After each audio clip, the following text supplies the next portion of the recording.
Hello friends, जैसा कि आपने थंबनेल में देख ही लिया होगा कि आज हम देखने वाले हैं बहुत ही बड़ी वैकेंसी जो आई है निकल करके बिहार में, जिसको किसने पब्लिश करा है। BPSC यानी कि बिहार पब्लिक सर्विस कमीशन ने इस वैकेंसी को निकाला हुआ है। और ये वैकेंसी है किसकी? शिक्षकों की, यानी कि टीचर बनने के लिए। तो इसमें से अगर हम वैकेंसी की बात कर लें, इससे पहले हम वीडियो में आगे बढ़ें तो फ्रेंड्स, अगर आप चैनल पर नए हैं तो आपसे रिक्वेस्ट है कि चैनल को सब्सक्राइब कर लें और हाँ, बेल आइकन दबा दें, जिससे हमारे वीडियो की नोटिफिकेशन आपको टाइम टाइम पर मिलती रहे। तो आइए शुरुआत करते हैं आज के इस वीडियो की। तो फ्रेंड्स, इसमें देखो वैकेंसी के बारे में अगर हम बात कर लें तो इसमें वैकेंसी जो है PRT यानी कि प्राइमरी टीचर्स के लिए हैं 79,943, यानी कि बहुत बड़ी वैकेंसी होती है अपने आप में। तकरीबन हम कह सकते हैं यहाँ पर कि ये 80,000 के आसपास वैकेंसी हैं जो कि प्राइमरी में है। वहीं अगर हम बात कर लें कि TGT में कितनी है, तो TGT में है यहाँ पर 32,916। तो फ्रेंड्स, TGT के लिए हम आपको बता दें कि यहाँ पर नोटिफिकेशन में लिखा हुआ है 9 से 10 क्लास, यानी क्लास 9 और 10 वालों को पढ़ाने वाले TGT होंगे। और PGT में 11 और कौन सी क्लास आएगी? 12। ये दो क्लास आएंगी PGT में। तो इसकी वैकेंसी PGT की 32,916 है और PGT के लिए 57,602 है। तो फ्रेंड्स, अगर हम वही बात कर ले कि एज क्या होगी, उम्र क्या होगी, तो 21 से 37 वर्ष अगर हैं, अगर आप मेल हैं यानी कि पुरुष हैं, तो 21 से 37 वर्ष के बीच में अगर आपकी आयु है तो इस फॉर्म को आप अप्लाई कर सकते हैं, भर सकते हैं। वहीं अगर हम महिलाओं की बात कर लें 21 से 40 वर्ष, तो ये महिलाओं के लिए हो जाएगी। लेकिन यहाँ पर देखो फ्रेंड्स, अगर आप अदर स्टेट से भरोगे तो उसके लिए क्या होगा, क्या क्या एलिजिबिलिटी होगी, तो वहाँ पर देखो जैसे महिलाओं के लिए दिया है 21 से 40 साल, तो इसका मतलब होगा कि ये महिला 40 साल का मतलब 3 साल एक्स्ट्रा मिल रहे हैं, 37 से 40, तो 3 साल एक्स्ट्रा उनको मिलेंगे जो कि बिहार की महिलाएं होंगी। सिर्फ उनके लिए है फ्रेंड्स। अगर कोई महिला बिहार स्टेट से अलग है, जैसे यूपी की कोई महिला है, फीमेल है, आवेदन करेंगी, तो उसके लिए जो अप्लाई होंगे वो 40 वर्ष नहीं होंगे, वो 21 से 37 पुरुष के ही बराबर माने जाएंगे। तो आपकी ये जो एज है कब काउंट हो जाएगी, यानी कि 1/8/23, यानी कि 1 अगस्त 2023 तक आपकी एज इतनी होनी चाहिए। इससे ना तो 21 से कम हो, ना ही 37 से ज़्यादा होना चाहिए, तो आप फॉर्म को अप्लाई कर सकते हैं।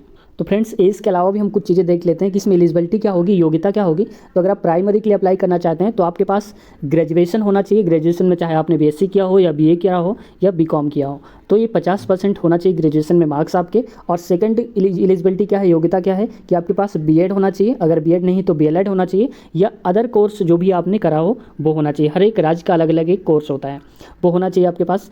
और क्या होना चाहिए इसके अलावा, ये दो चीज़ें अगर आप पास कर रहे हैं तो तीसरी क्वालिफिकेशन जो आपके पास होनी चाहिए वो होना चाहिए BTET, यानी कि जैसे यूपी में होता है UP टेट, तो BTET मतलब बिहार टेट होता है। तो अगर आप BTET पास हो, अगर नहीं पास हैं तो आपको CTET पास होना ज़रूरी है। और सबसे बड़ा कन्फ्यूज़न आप लोगों को ये हो जाता है कि CTET में मान लो अगर OBC के लिए यहाँ दिया गया है कि अगर 82 नंबर से ज़्यादा है तो OBC पास होता है, SC/ST पास होता है। लेकिन फ्रेंड्स, यहाँ पर ये वहाँ नहीं चलेगा। अगर आप बिहार से अप्लाई करेंगे तो आप जनरल कोटा में आएंगे, किसी भी कैटेगरी में आप हो, OBC हो, SC/ST हैं, तो आपको जनरल ही माना जाएगा। तो जनरल के लिए अगर हम बात करें कि CTET की क्वालिफिकेशन क्या होनी चाहिए, 90, तो इसका मतलब सीधी सी बात ये हो गई है, आपके CTET में 90 मार्क्स हैं। आप किसी भी कैटेगरी से हैं, अदर स्टेट के लिए बोल रहे हैं, तो अगर 90 मार्क्स या उससे ज़्यादा हैं CTET के फर्स्ट पेपर में, तो ही आप अप्लाई कर सकते हैं इसके लिए।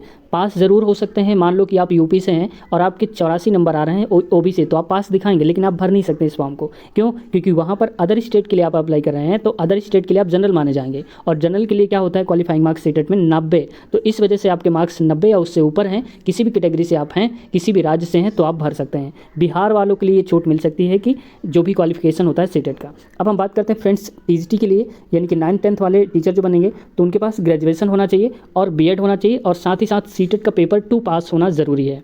अब ये सेम वही होगा, 90 मार्क्स होना चाहिए। अगर आप अदर राज्य से हैं, किसी भी कैटेगरी से हैं, तो 90 नंबर होना चाहिए। और अगर बिहार से आप हैं तो कैटेगरी के अकॉर्डिंग आपकी छूट होगी। अब PGT में आते हैं, तो PGT के लिए आपके पास ग्रेजुएशन होना चाहिए, मास्टर डिग्री होना चाहिए, यानी कि पोस्ट ग्रेजुएशन होना चाहिए। आपने MSc किया हो या MA किया हो, कुछ भी किया हो, पोस्ट ग्रेजुएशन होना चाहिए। और साथ ही साथ इसके B.Ed होना बहुत ज़रूरी है। अगर आपने B.Ed नहीं करा है तो भी आप अप्लाई नहीं कर सकते हैं। तो फ्रेंड्स, ये तो बातें हो गई योग्यता की। अब हम देख लेते हैं थोड़ा सा सिलेबस के बारे में। तो सिलेबस इसमें से क्या क्या हो सकता है, तो देखो फ्रेंड्स, सिलेबस में अगर आप प्राइमरी के लिए अप्लाई करेंगे तो आपका फर्स्ट पेपर जो होगा वो 2 घंटे का होगा। और 2 घंटे का जो पेपर होगा, पहला वाला फर्स्ट पेपर, वो केवल क्वालिफाइंग होगा, यानी कि इसको सिर्फ पास करना होगा। तो कितने मार्क्स का होगा ये, जिसे पास करना होगा, तो 2 पार्ट। देखो, पेपर फर्स्ट होगा, इसमें भी 2 सेक्शन होंगे, सेक्शन A और सेक्शन B। तो पहला सेक्शन होगा अंग्रेजी का, जो कि सबके लिए कॉमन है, ये लेना ही लेना पड़ेगा, 25 नंबर का आएगा।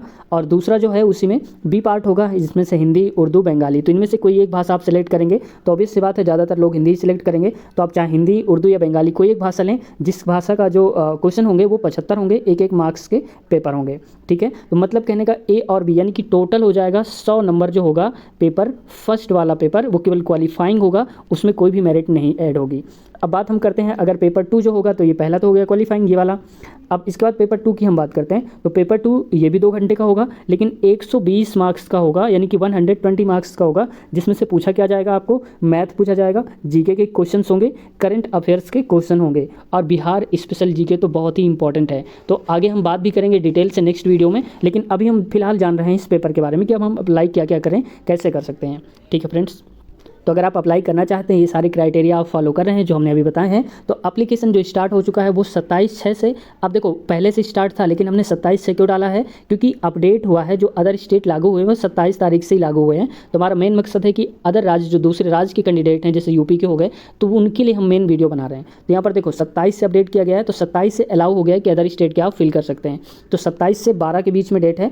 तो अच्छी खबर यह है कि आपके पास अभी भी टाइम है, 12 जुलाई तक आप फॉर्म को अप्लाई कर दीजिए, और लास्ट डेट का इंतजार बिल्कुल भी मत करिए, क्योंकि हो सकता है कि साइट बिजी हो जाए।